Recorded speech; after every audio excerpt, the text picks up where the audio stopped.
وعجل فرجهم. جن باریکیوں سے مباہلہ کو لکھا ہے، میں نے جلدی کوشش کی کہ مطالب کو پیش کر دوں انگلش میں تاکہ مضمون خالی نہ رہے.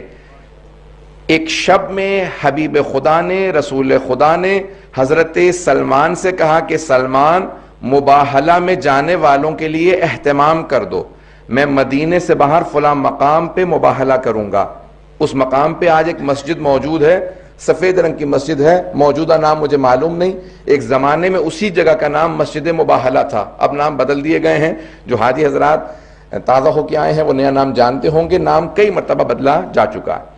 پیغمبر اسلام نے جناب سلمان فارسی سے کہا، سلمان محمدی سے کہا، اس مقام پہ ذرا کچھ اہتمام کر دو. جناب سلمان نے ایک سرخ رنگ کا قالین بچھایا اور ایک وہاں پہ خیمہ نصب کر دیا کہ یہاں پہ آ کے اہل بیت بیٹھیں گے، کیونکہ جناب سلمان جانتے تھے کون کون جانے والا ہے.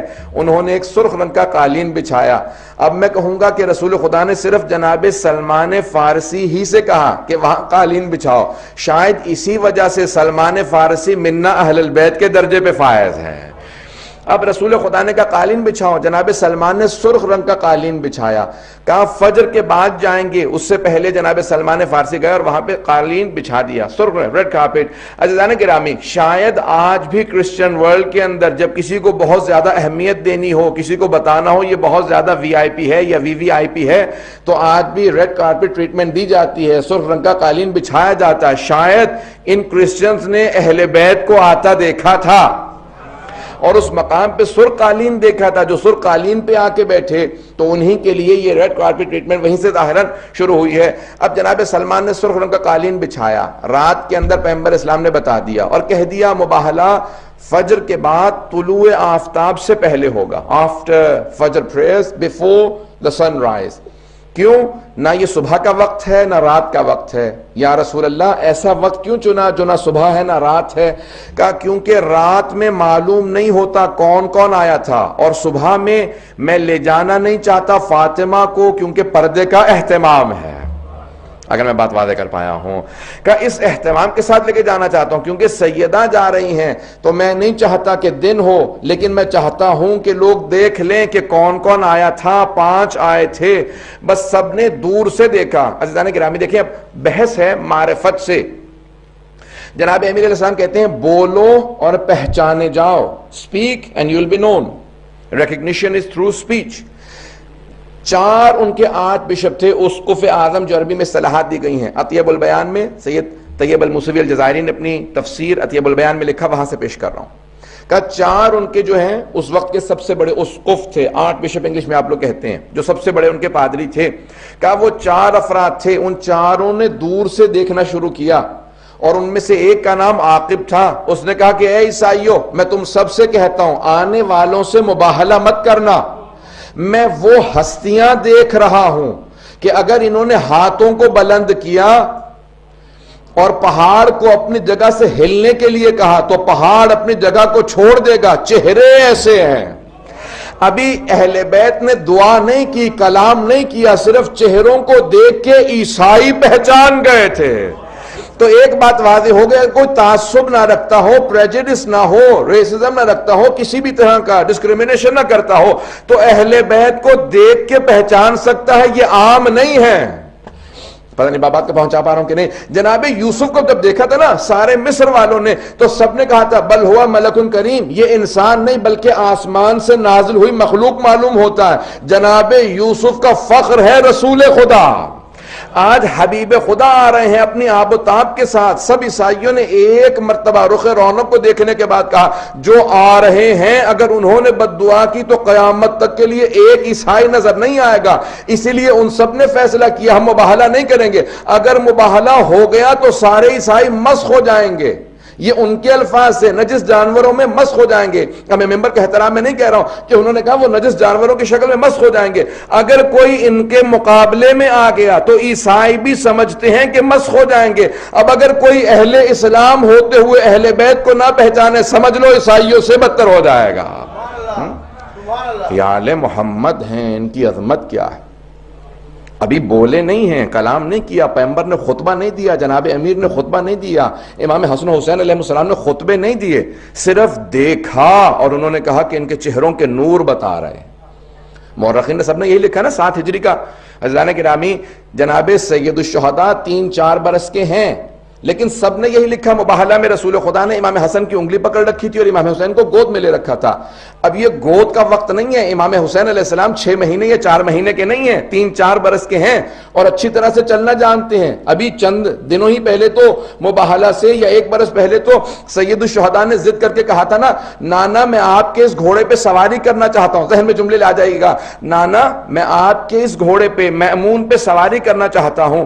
تو پیغمبر اسلام نے کہا یہ کسی کو سواری نہیں دیتا سوائے میرے اور علی کے، کہا نانا میں سواری کرنا چاہتا ہوں۔ تو جناب سید الشہداء اتنا اصرار کر کے صحابہ کو سمجھا رہے ہیں میں وہ ہوں جو رسالت سے اپنی بات کو منواتا ہوں۔ فوراً جناب ختمی مرتبت نے گود میں لیا، چوما، بہت پیار کیا اور فوراً اسی اپنی سواری پہ جناب سید الشہداء کو بٹھایا، کچھ دور ہٹے اور دیکھنے کے بعد بس ایک جملہ کہا میرا بیٹا بہت خوبصورت لگ رہا ہے اور بہت مسکرائے۔ صحابہ کہتے ہیں اتنا پیغمبر اسلام مسکرائے کہ آپ کے دندان مبارک نظر آنے لگے، آپ کے چہرے سے چمک آنے لگی، پھر اچانک زار و قطار رونے لگے، اتنا روئے کہ آپ کی پورے ریش مبارک تر ہو گئی۔ تو صحابہ نے کہا مایوبکی کا یا رسول اللہ، آپ کو کس چیز نے رلا دیا یا رسول خدا؟ کہا کل یہی میرا نواسا ہوگا، یہی سواری ہوگی، لیکن مدینہ نہیں کربلا ہوگا۔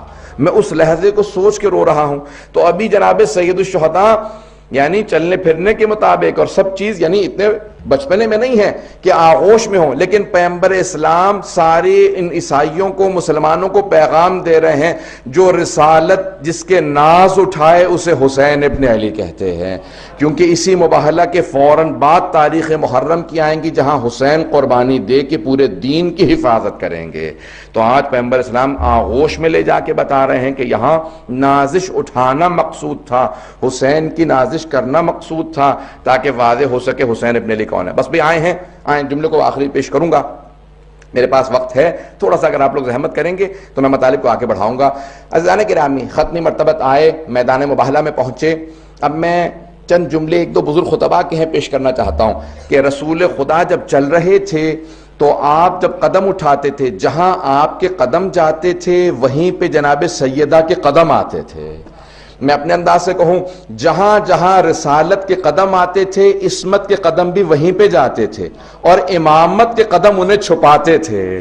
جناب سیدہ دونوں کے بیچ میں چل کے یہ بتا رہی ہیں کہ رسالت و امامت کے درمیانی واسطے کا نام فاطمۃ الزہرا ہے۔ اللہم صلی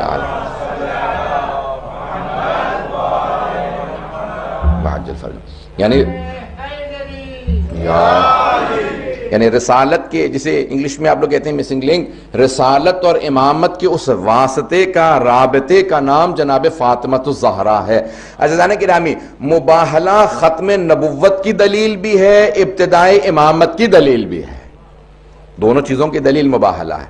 اور ایک مرتبہ ختمی مرتبت نے اپنے انداز سے وہاں پہ آنے کے بعد جب عیسائیوں کو دیکھا تو ان سب نے فوراً رسول خدا سے کہا ہم مباہلہ نہیں کرنا چاہتے، ہم مباہلہ نہیں کرنا چاہتے، ہمیں آپ کی شرائط منظور ہیں، اگر آپ جزیہ کہیں گے تو ہم جزیہ دیں گے، آپ کی حکومت میں ویسے رہیں گے جیسا آپ کہیں گے۔ عزیزان گرامی، یہ پہلی ایسی جنگ ہے کہ جہاں جنگ نہیں ہوئی، مباہلہ نہیں ہوا، تلوار کی ضرورت نہیں پڑی۔